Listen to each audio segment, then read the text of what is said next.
결국은 기후 지표가 긍정적이냐 부정적이냐 이런 것들을 식별하기 위한 작업들이 계속 있다는 거죠. 안녕하세요 여러분. 오늘은 컵26 이야기가 계속 조각조각으로 보도가 되고 있고 진행 중이어가지고 그거를 전해드리는 것보다 최근에 나온 상당히 흥미로운 그 MSCI와 골드만삭스, 블랙록에서 셋 다 좀 비슷한 형태의 행보를 보이고 있어가지고 그 얘기를 전해드리려고 합니다. MSCI가 컵26을 앞두고 그 웹사이트를 하나 공개를 했습니다. 뭐냐 하면 전 세계 기업 2009개의 데이터가 들어있는 건데요. 그 기업의 추정 온도 상승 데이터라고 그래요. Implied Temperature Rise 데이터인데요. 이 데이터를 공개를 했어요. 이 데이터가 뭐냐 하면요. 바로 기업의 탄소 중립의 전환이 잘 되어 있는지 안 되어 있는지 현황을 보여주는 데이터라는 게 MSCI 설명이에요. ITR 솔루션이라고 얘기를 하는데 MSCI가 작년 말에 그 ESG 트렌드 리포트를 발표를 하면서 1, 2, 3, 4, 5편, 5편을 발표를 했는데 거기 1번이 기후변화였거든요. 제가 기사도 썼었는데 그때는 8,900개의 기업 데이터, 추정 온도, 현재대로 가면 이 기업은 몇 도시에 해당되는지에 대한 추정 온도 데이터를 그때 분석을 한 게 있었어요. 그거를 보면서 제가 좀 놀랍다라고 했는데 지금 벌써 1년도 되지 않았는데 이 데이터를 가지고 벌써 공개를 하고 있습니다. 그래서 누구든지 들어가 보면 삼성전자 이렇게 쳐보시면 삼성전자는 몇 도시를 향해 가고 있는지를 알 수 있어요. 이거를 어떻게 만들었느냐라고 이제 보면 TCFD죠. 기후 관련 재무정보 공개 태스크포스. 이게 전반적인 기후 공시에 대한 기준 틀이 되고 있잖아요. 이거에 따라서 사실 2도씨가 그전에는 상승 목표였고 최근에는 1.5도씨가 되고 있는데 해당 기업이 탈탄소화에 대한 넷제로 계획이라든지 이행 상황이라든지 이런 것들을 종합적으로 분석을 해가지고 각 기업들의 탄소 배출량 예상치도 분석을 해서 산출을 한 거라고 합니다. 그래가지고 이 데이터들을 저희가 한번 들여다봤어요. 그랬더니 국내 기업을 한번 넣어봤거든요. 경쟁사도 한번 넣어보고 좀 다른 데이터들이 나왔는데 삼성전자의 경우는 2.5도에 해당됐고 LG전자는 2.9도, SK하이닉스는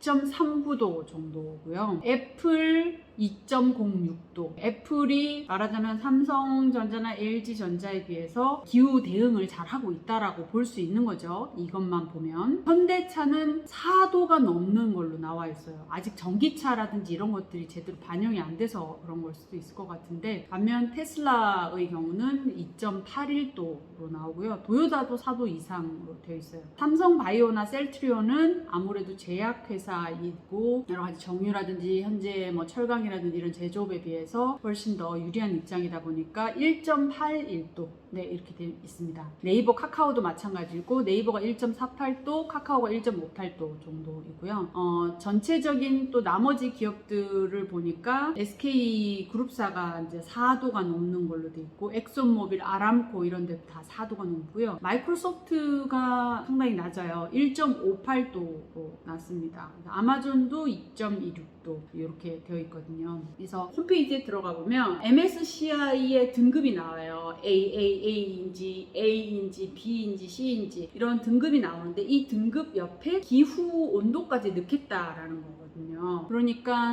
앞으로 어떤 식으로 기후 대응을 잘하는 기업과 못하는 기업을 판단할 수 있는 데이터를 제공하겠다라는 거죠. 그러니까 포스코도 보면 4도가 넘고 반면 현대제철은 2도, 2.08도예요. 일본제철은 3.23도. 그래서 이 세 개만 비교해 봐서는 현대제철이 가장 대응을 잘하고 있는 거라고 볼 수가 있는 겁니다. 이게 10월 말에 나온 내용이고요. 얼마 지나지 않아서 이 골드만삭스, 블랙록도 비슷한 내용을 발표를 했어요. 골드만삭스는 얼마 전에 자신의 주식, 회사채 포트폴리오에서 탄소 배출권에 이제 얼마나 노출되어 있는지를 측정하고 관리할 수 있는 탄소 포트폴리오 분석 이거를 론칭했다 발표를 하면서 기관 투자자들을 위한 플랫폼에서 이걸 이용을 할 수 있다고 그러는데 이 포트폴리오 기업들이 탈탄소 목표를 제대로 달성하는지 안 하는지 이런 거를 하기 위한 어떤 기업 정보를 제공을 해주고 스코프 스코프 1, 2 탄소 배출량, 그리고 탄소 강도, 탈탄소화 목표, 넷제로 약속을 했는지, SBTI 가입을 했는지 이런 등의 데이터들을 쭉 다 분석을 하고 TCFD랑 EU에서 지금 지속 가능한 금융에 관련된 규제 SFDR이라고 하는데 이 규제에 대한 것들을 다 반영을 해가지고 요거를 보면 산업군별로, 부문별로 리더군이 어딘지를 파악을 할 수 있게 되어 있다라고 합니다. 상당히 빨리 가고 있는 금융 투자 기관들이고요. ISS는 기관 투자자들이 이제 프락시 보팅이랑 의결권 관련해서 자문을 해주는 유명한 기관이잖아요. 그래서 이 ISS에서 ESG 파트도 있는데 이 ISS ESG에서도 2050 넷제로 시나리오에 맞춰서 포트폴리오 분석을 할 수 있는 툴인 넷제로 솔루션을 출시할 계획이다라는 거를 최근에 발표를 했고요. 이 서비스가 2021년 내년 1분기쯤에 출시될 예정이고 데이터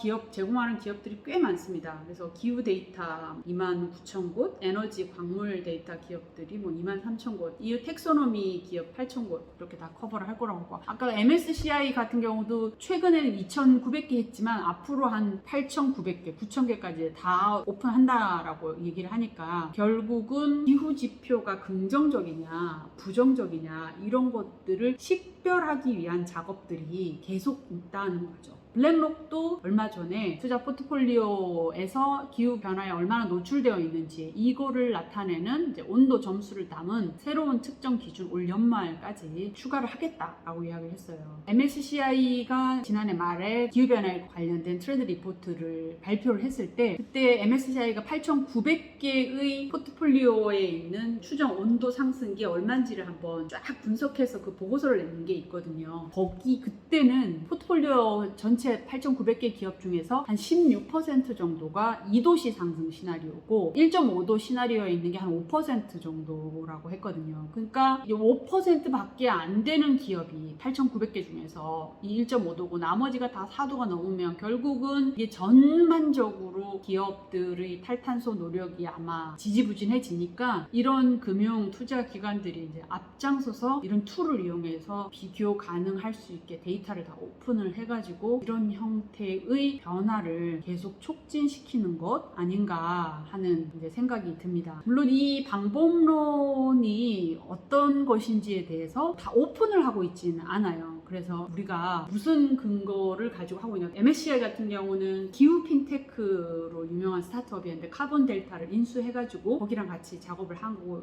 있는 걸로 알고 있고요. 대규모 이런 자산운용사들이라든지 뭐 지수를 만들어내는 이런 것들이 몇 년 동안 거의 M&A를 통해가지고 기후 관련한 어떤 데이터 분석 측정하는 이런 회사들을 다 인수합병을 많이 했거든요. 그래서 자본력이 있는 이런 곳들은 지금부터 기후 리스크에 대응이 잘 된 기업과 그렇지 않은 기업을 정렬을 시키는 것 같아요. 정렬을 시켜서 잘하는 곳에는 자본이 투자될 수 있도록 하고 못하는 곳은 자꾸 관여를 통해 가지고 탈탄소 쪽으로 바꾸게 하고 정 안 되는 곳들은 투자를 배제하는 쪽으로 자본의 재조정 이런 것들이 움직이고 있는 흐름의 한 단면을 보여주는 것 같아서 오늘은 여기까지 설명드리겠습니다. 감사합니다.